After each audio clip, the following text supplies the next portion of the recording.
அஸ்ஸலாமு அலைக்கும் வீவர்ஸ். இந்தியாவில் இருந்த தமிழ்நாடு இந்தியாவில் சில பகுதிகளும் வெள்ளத்தால் பாதிக்கப்பட்டுள்ள சூறாவளி இந்தியாவுக்கு வரும் எல்லாரும் இது இதாக்கினாங்க 2024. இதுக்கடுத்தது இலங்கையில் 11 பேர் மொத்தம் அது 8 பேர் மதுஷா மாணவர்கள். அவரை பற்றி சின்ன வீடியோ. வரஹ்மத்துல்லாஹி வபரகாத்துஹு. எனது பெயர் ஹமாஸ் அஹமத். நான் இறக்காமத்தை புறப்படாமல் கொண்டு தற்போது நிந்தவூர் காஸ்புல் உள்ள மரபு கல்லூரியில் 6 வருடங்களாக கல்வி கற்று வருகிறேன். தற்காலிகமாக நடந்த சம்பவம் என்னவென்றால், மദ്രஸாவுடைய நிலைமை காரணமாகவும் இன்னும் இந்த சூழலுடைய இதன் காரணமாக மദ്രஸாவில் தற்காலிகமாக விடுமுறை கொடுக்க வேண்டிய தேவைப்பாடு இருந்தது. அதனூடாக நிர்வாகம், முஸ்தாத்மார், இன்னும் பெற்றோர்கள் எல்லாருடைய மசூராவுக்கு மேற்ப இந்த விடுமுறை வழங்கப்பட்டுச்சு.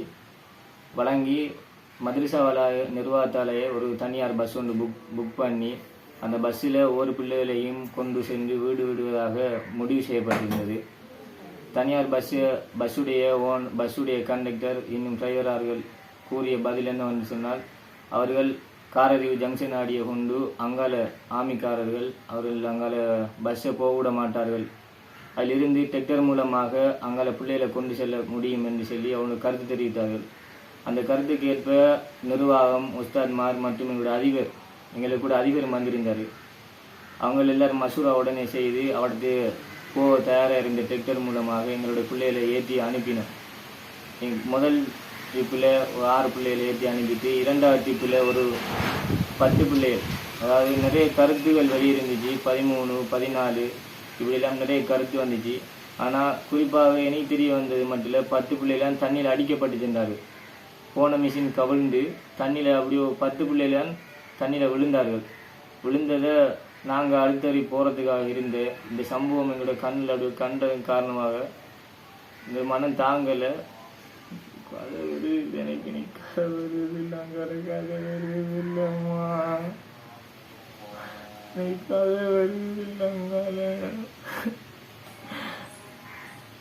பத்து பிள்ளைகள் தண்ணியில தாழ்ந்தபடி கத்தி போய் உள்ளே ஒருத்தரும் போய் இவ்வளோ சனம் நின்ற இந்த டெக்டர்ல பைக் ஏற்றி வந்து 2 பொடியமாறு கோலையா எல்லாரும் தண்ணிக்குள்ள விழுந்து போறாங்க. ஒருத்தரும் காப்பாத்தல. நிறைய சனம் நின்றுச்சு.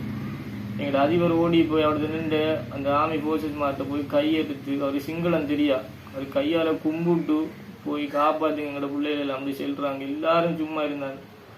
எங்களோட மனசு கேட்கல. நான் ஜிப்பா களை தெரிஞ்சுட்டு ஓடி போய் தண்ணியில் பாஞ்சி 2 பிள்ளைகள் என்னால் காப்பாற்ற முடிஞ்சது. 2 பிள்ளைகளை தான் நான் காப்பாற்றினேன். மைக்க பிள்ளையை காப்பாற்றுறதுக்கு முயற்சி செஞ்சேன். அந்த பிள்ளைகளை காப்பாற்றக்கூட மைக்க பிள்ளைகள் என் பேரை சொல்லி கூப்பிடுதுயா, என் பேரை சொல்லி என்ன காப்பாற்றின்னு கூப்பிடுதுமா. அம்மா இந்த பேரை சொல்லி அந்த பிள்ளைகள் கூப்பிடுது. எனக்கு காதல கேட்டனா எனக்கு தூக்கமும் போயில்லம்மா.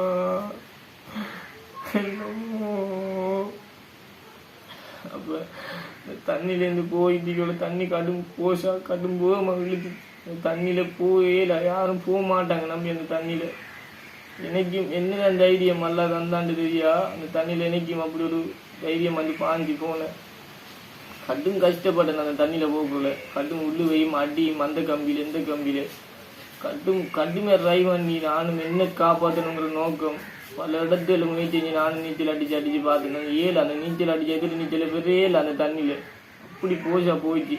இனி நானும் என்ன மனசை தளர விட்டேன். நாம போற இடத்த போய் பார்ப்போம். பின்னால் அப்படியோ போய் 7 அளவுக்கு போய் கடைசி வரைக்கும் போய் கல்மூன் அப்படி அந்த கோவில் அந்த சேத்து வழியை தான் போய் அப்படி போகலாம். மரங்கள் அம்பிடிச்சு என் கையில பிடிபட்டு இப்படி தள்ள மாதிரி அங்காலங்கிலேருந்து ஃபுல்லா மேலே வந்துட்டேன். மேலே வந்து அவர்த்த நின்றாக்கிட்ட கெஞ்சிக்கிறா. அவரோட காலெல்லாம் பிடிச்சி எனக்கு உண்மையிலேயே அவர்த்த நின்ற காரதி பாட்டி உதவி செஞ்சேன். அவளை நான் நன்றி செலுத்தணும்னு நினைக்கிறேன். மனசால செல்லையில அவர் நேராக சந்திக்கணும். நான் அவங்க தான் எனக்கு தயார் செஞ்சு ஒரு போட்டை எடுத்து வந்து அந்த உடனே தேடி ஒரு பிள்ளைய எடுக்கப்பட்டு உடனே உயிரோடு எடுத்தாங்க அந்த பிள்ளைய. எனக்கு அது மிகவும் கடும் சந்தோஷம்.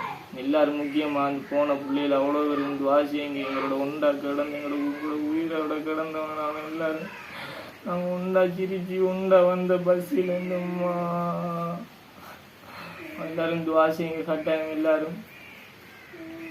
நான் இந்த இறக்காமத்தில் நான் என்ன காரணம்னு சொன்னால் இன்னைக்கு ஒரு அளவுக்கு நீச்சல் தெரிஞ்சதால தான் நான் 2 பிள்ளைகளை காப்பாற்றினேன். நான் இறக்காமத்தில் வந்து எங்களோட குளங்களில் கொஞ்சம் கொஞ்சமாக அப்படி குளிக்க போனேன். எங்கள் தாய் தப்பனுக்கெல்லாம் தெரியா, நான் தெரியாமல் தான் போகிறேன். போய் சும்மா குளிச்சு சாஞ்சி வந்து எனக்கு அதில் கொஞ்சம் கொஞ்சமாக நீச்சல் தெரிஞ்சது தான். என்னால் இந்த 2 பிள்ளைகளை காப்பாற்றுறதுக்கு அளவு துணிச்சல் வந்துச்சு. அதனால் நான் இந்த குறிப்பிட்ட விஷயம் என்னென்னுச்சுன்னா, நீச்சல் கற்றுக்கிறது, தன்னை பாதுகாக்கிறதுக்குரிய வழிமுறைகளை கற்றுக்கிறது மிக அவசியம் நான் வரதை கருதுகிறேன். அதனால் தன்னை காப்பாற்றக்கூடிய முக்கியமான தேவைப்பாடு நீங்கள் அதெல்லாம் கற்றுக்கொள்ளணும். நெருப்பிலிருந்து எப்படி காப்பாற்றப்படணும், தண்ணியில் இருந்தால் தண்ணியில் எப்படி நாம் காப்பாற்றி கொள்கிறோம் தன்னை, இப்படி காற்றடிகள் நாம் எப்படி காப்பாற்றி கொள்ளணும், நம்மளை நாம் தெரிந்து கொள்ள வேண்டிய அவசியம் இருக்குது. அதனால் இந்த கலைகளை பற்றி எல்லாரும் சம்பூர்ணமாக படிங்க. கட்டாயமாக நான் இதில் செல்ல வர விஷயம் இருந்துச்சுன்னா எங்களோட அந்த பிள்ளைகளுக்கு ஆசைங்க எல்லாரும் கையேந்தி எல்லாரும் கேளுங்க, பிள்ளைகள் சொர்க்கம் போகணுமா. 2024 2025 கடந்துமா 2025 இலங்கை அழிய போதுண்டு இவைகளின் எச்சரிக்கையாம். ஆனால் 2025 உலகம் அழியுமா இல்லையான்னு கூட தெரியாது. ஆனால் இலங்கை அப்படி அழியவில்லை, தனியாக அழியாது. அந்த குருவான் அப்படி தனியாக அழியும்னு சொல்லப்படல. அப்படி 2025 கடந்து நான் உயிரோடு இருந்தால் 2026 நான் உங்கள்கிட்ட வந்து பேசுவேன். ஆனால் நீங்கள் இஸ்லாத்தியத்துக்கு தயாராக இரு. அஸ்ஸலாமு அலைக்கும். நான் உங்கள் ஃபஸ்லு.